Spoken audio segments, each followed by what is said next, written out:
Assalamualaikum warahmatullahi wabarakatuh. Alhamdulillahirrabbilalamin. Wabihi nasta'inu ala umuri dunya waddin. Assalatu wassalamu ala asrafil anbiya wal mursalin. Wa ala alihi wa sahbihi ajma'in. Amma ba'du. Anak-anak yang soleh dan solehah, apa kabarnya hari ini? Abi doakan semoga semuanya dalam keadaan sehat walafiat dan selalu dalam lindungan Allah Subhanahu wa Ta'ala, dan di setiap langkahnya mendapat keberkahan dari Allah Subhanahu wa Ta'ala. Amin ya rabbal alamin. Alhamdulillah, puji syukur selalu kita panjatkan kehadiran Allah Subhanahu wa Ta'ala, yang mana sampai dengan pagi hari ini kita kembali diberikan kesehatan, kekuatan, iman, serta Islam oleh Allah Subhanahu wa Ta'ala, dan sholawat beserta salam selalu kita curahkan kepada Nabi kita, Nabi Muhammad Sallallahu Alaihi Wasallam, yang selalu kita nantikan syafaatnya di yaumil akhir kelak. Amin, amin, amin ya rabbal alamin. Anak-anak yang soleh dan solehah, siswa dan siswi SD Al-Azhar 1, 2, dan 3, hari ini kembali lagi sebelum kita memulai pembelajaran daring, kita akan mendengarkan sedikit tausiah yang akan Abi sampaikan.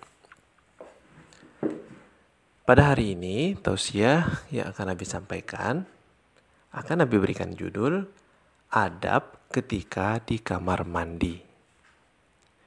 Mungkin sudah pernah Abi sampaikan sebelumnya, yakni adab-adab ketika kita di kamar mandi.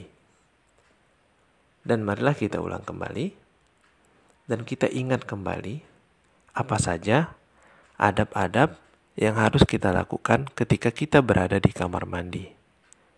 Tentunya kita pasti pernah ke kamar mandi, ya kan ya? Karena itu adalah salah satu kebutuhan setiap manusia.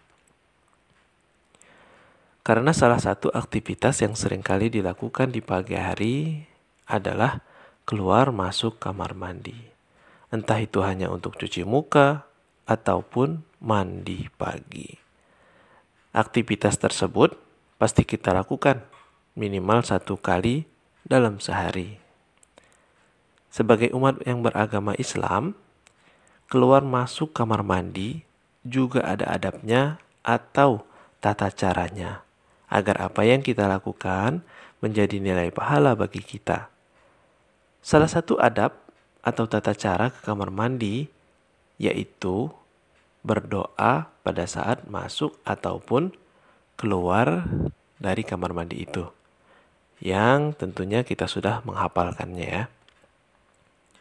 Selain berdoa tersebut, ada 5 tata cara ke kamar mandi ini yang harus kita perhatikan setiap harinya menurut ajaran Islam. Yuk kita simak ya penjelasan yang akan Nabi sampaikan.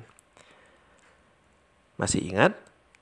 Yang pertama adalah mendahulukan kaki kiri saat memasuki kamar mandi dan mendahulukan kaki kanan saat akan keluar kamar mandi. Sebaik-baiknya melangkah memang didahului dengan kaki yang sebelah kanan. Tetapi lain halnya dengan langkah saat masuk ke kamar mandi. Kita dianjurkan menggunakan kaki kiri saat memasuki kamar mandi. Hal ini karena kamar mandi merupakan salah satu tempat yang kotor, sehingga kita diawali dengan kaki kiri yang bisa melambangkan kekotoran kamar mandi tersebut. Sementara pada saat kita keluar kamar mandi, dianjurkan melangkahkan kaki kanan terlebih dahulu, karena sudah keluar dalam keadaan yang bersih. Sebagaimana hadis yang diriwayatkan oleh Bukhari dan Muslim, yang artinya Rasulullah Shallallahu Alaihi Wasallam lebih suka mendahulukan yang kanan ketika memakai sandal, menyisir rambut, ketika bersuci, dan dalam setiap perkara yang baik-baik. Hadis riwayat Bukhari dan Muslim. Lalu yang kedua, ketika kita di dalam kamar mandi tidak menghadap kiblat dan juga membelakangi kiblat. Sebagaimana Abu Ayyub Al-Ansari berkata bahwa Nabi Muhammad SAW bersabda yang artinya, jika kalian mendatangi jamban, maka janganlah kalian menghadap kiblat dan membelakanginya. Akan tetapi, hadaplah ke arah timur atau barat. Hadis riwayat Bukhari dan Muslim. Yang ketiga, jangan berdiam diri terlalu lama di kamar mandi. Ya, karena kita tidak boleh berlama-lama di dalam kamar mandi. Karena kamar mandi merupakan salah satu tempat yang kotor. Untuk itu Islam mengajarkan agar sesegera mungkin keluar dari kamar mandi. Selain itu, kamar mandi juga merupakan salah satu rumahnya setan. Sehingga di kamar mandi banyak godaan setan. Lalu yang keempat, pada saat di kamar mandi diharuskan untuk diam. Jangan bersuara, jangan nyanyi-nyanyi, apalagi ngobrol di dalam kamar mandi, ya. Dan yang kelima, tidak dianjurkan untuk beristinja atau bersuci dengan tangan kanan. Walaupun sebaik-baiknya hal kita lakukan adalah dengan tangan kanan, tetapi Islam mengajarkan pada saat kita beristinja atau bersuci di dalam kamar mandi sebaiknya menggunakan tangan kita yang kiri. Karena mengingat bahwa tangan kanan ini digunakan untuk makan dan hal-hal yang baik lainnya. Larangan menggunakan tangan kanan saat beristinja ya telah disebutkan dalam sebuah hadis juga dari Abu Qatadah bahwa Rasulullah SAW bersabda yang artinya, jika salah seorang di antara kalian minum, janganlah ia bernapas di dalam bejana. Jika ia buang hajat, janganlah ia memegang kemaluan dengan tangan kanannya. Janganlah pula ia beristinja dengan tangan kanannya.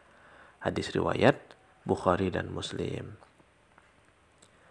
Jadi dari penjelasan Abi tersebut, itulah 5 hal yang perlu diperhatikan pada saat kita ke kamar mandi. Walaupun hal tersebut sederhana, terkadang kita sering lupa untuk melakukannya. Setelah kita tahu adab yang baik saat ke kamar mandi, marilah kita belajar perlahan-lahan agar menjadi suatu kebiasaan yang baik untuk mendatangkan pahala bagi kita semua. Ya, mungkin itu saja tausiah yang dapat Abi sampaikan pada pagi hari ini. Semoga bermanfaat bagi kita semua. Dan marilah kita tutup bersama-sama perjumpaan kita di pagi hari ini dengan membaca doa kifaratul majlis. Subhanakallahumma wa bihamdika asyhadu an la ilaha illa anta astaghfiruka wa atubu ilaih. Wabillahi taufiq wal hidayah. Wassalamualaikum warahmatullahi wabarakatuh.